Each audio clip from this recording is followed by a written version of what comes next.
Good morning all of you. Welcome again in Hindi class.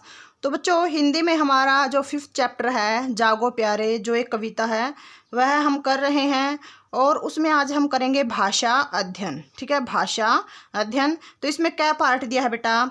यहाँ एक ही शब्द के दो दो अर्थ दिए गए हैं, इनका वाक्य में प्रयोग करके अंतर स्पष्ट कीजिए।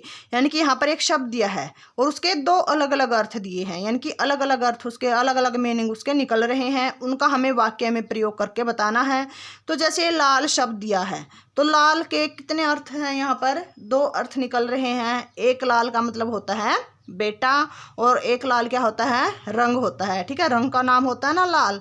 तो इसमें बेटे के लिए हम वाक्य में प्रयोग करेंगे कि उठो लाल अब आंखें खोलो, और रंग के लिए करेंगे कि यह सेब लाल रंग का है। या फिर बोल और भी बेटे के लिए हम वाक्य में प्रयोग कर सकते हैं कि माँ अपने लाल के लिए चीज लाई, माँ अपने लाल के लिए खिलौने लाई। और रंग के लिए क्या बोल सकते हैं कि मेरी पुस्तक लाल रंग की है।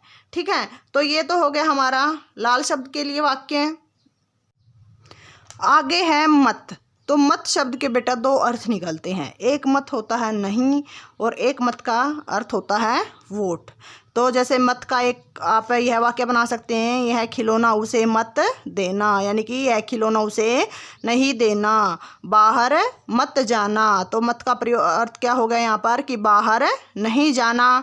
और वोट के लिए क्या वाक्य बना दिया हमने कि सरकार मत से बनती है, कि जो सरकार है वह मत से यानी कि वोट से बनती है। तुम अपना मत किसे दोगे या फिर तुम अपना वोट किसे दोगे? तो मत के यहाँ पर कितने अर्थ निकल गए बेटा? दो। एक अर्थ निकलता है नहीं और दूसरा अर्थ होता है इसका वोट। आगे है दल। तो दल शब्द के भी दो अर्थ हैं बेटा, एक है पंखुड़ी और एक है सेना।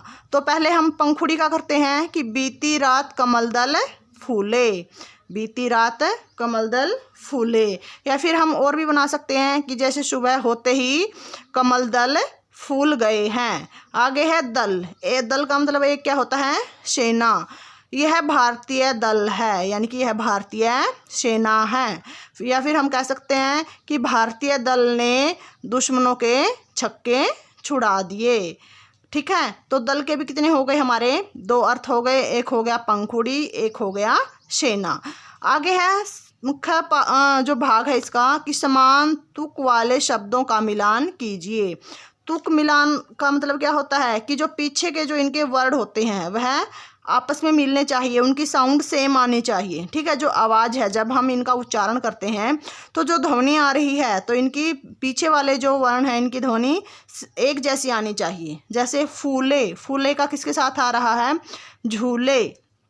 छाई, पाई, आया, छाया, खाओ, पाओ, न्यारी, प्यारी। ठीक है, ये हो गए हमारे समान तुक वाले शब्द। ठीक है, इंग्लिश में जिसको आप राइमिंग वर्ड्स बोलते हो। आगे ग भाग है दो दो पर्यायवाची शब्द लिखिए। पर्यायवाची और क्या होते हैं? समानार्थी शब्द जो समान अर्थ बताते हैं। तो ये सूरज शब्द दिया हुआ है बेटा, सूरज को और क्या क्या बोलते हैं? सूर्य, रवि, और भी बोलते हैं जैसे भानु। जल है, जल को क्या क्या कहते हैं? नीर, पानी, पेय। हवा को क्या कहते हैं? और हम वायु भी कहते हैं, पवन भी कहते हैं और वात भी कहते हैं। समय, समय क्या होता है? काल, वक्त या फिर वेला, कि भाई तुम किस वक्त आओगे, तुम किस समय आओगे। तो ये इसके पर्यायवाची शब्द दिए हुए हैं, इन शब्दों के हवा, समय, जल और सूरज के। आगे है सही स्थान पर हमें चंद्र बिंदु लगाकर शब्द पुनः लिखिए। पुनः का मतलब क्या होता है बेटा? दोबारा से लिखिए।